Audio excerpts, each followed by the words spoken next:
काल में एक पुजारी हुआ करता था। उस पुजारी की मृत्यु के बाद उसकी विधवा पत्नी अपने भरण पोषण के लिए पुत्र को साथ लेकर भीख मांगती हुई शाम तक घर वापस आते थे। एक दिन उसकी मुलाकात विदर्भ देश के राजकुमार से हुई, जो कि अपने पिता के मृत्यु के बाद दर दर भटकने लगा। उसकी यह हालत पुजारी की पत्नी से देखी नहीं गई।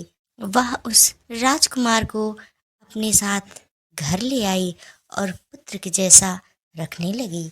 एक दिन पुजारी की पत्नी अपने साथ दोनों पुत्रों को शांडिल्य ऋषि के आश्रम ले गई।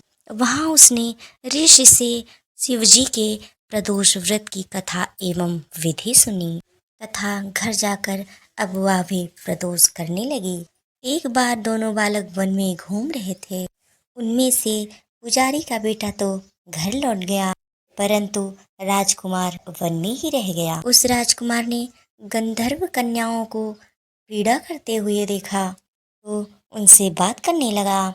उस कन्या का नाम अंशुमति था। उस दिन वह राजकुमार घर देरी से लौटा।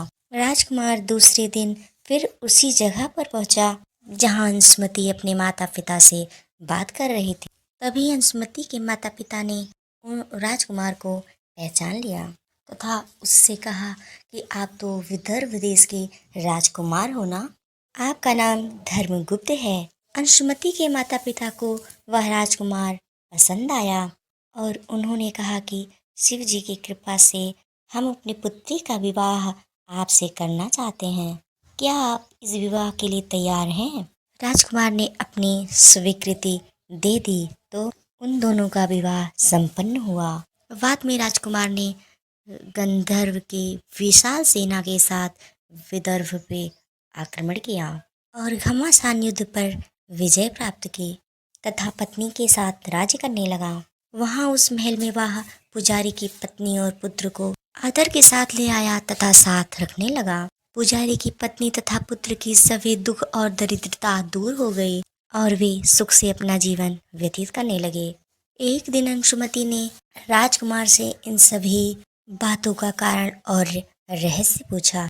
तब राजकुमार ने अंशुमति को अपने जीवन की पूरी बात बताई, साथ ही प्रदोष व्रत का महत्व और व्रत से प्राप्त फल से भी अवगत कराया। उसी दिन से प्रदोष व्रत और प्रतिष्ठा का महत्व बढ़ गया तथा मान्यता अनुसार लोग यह व्रत करने लगे।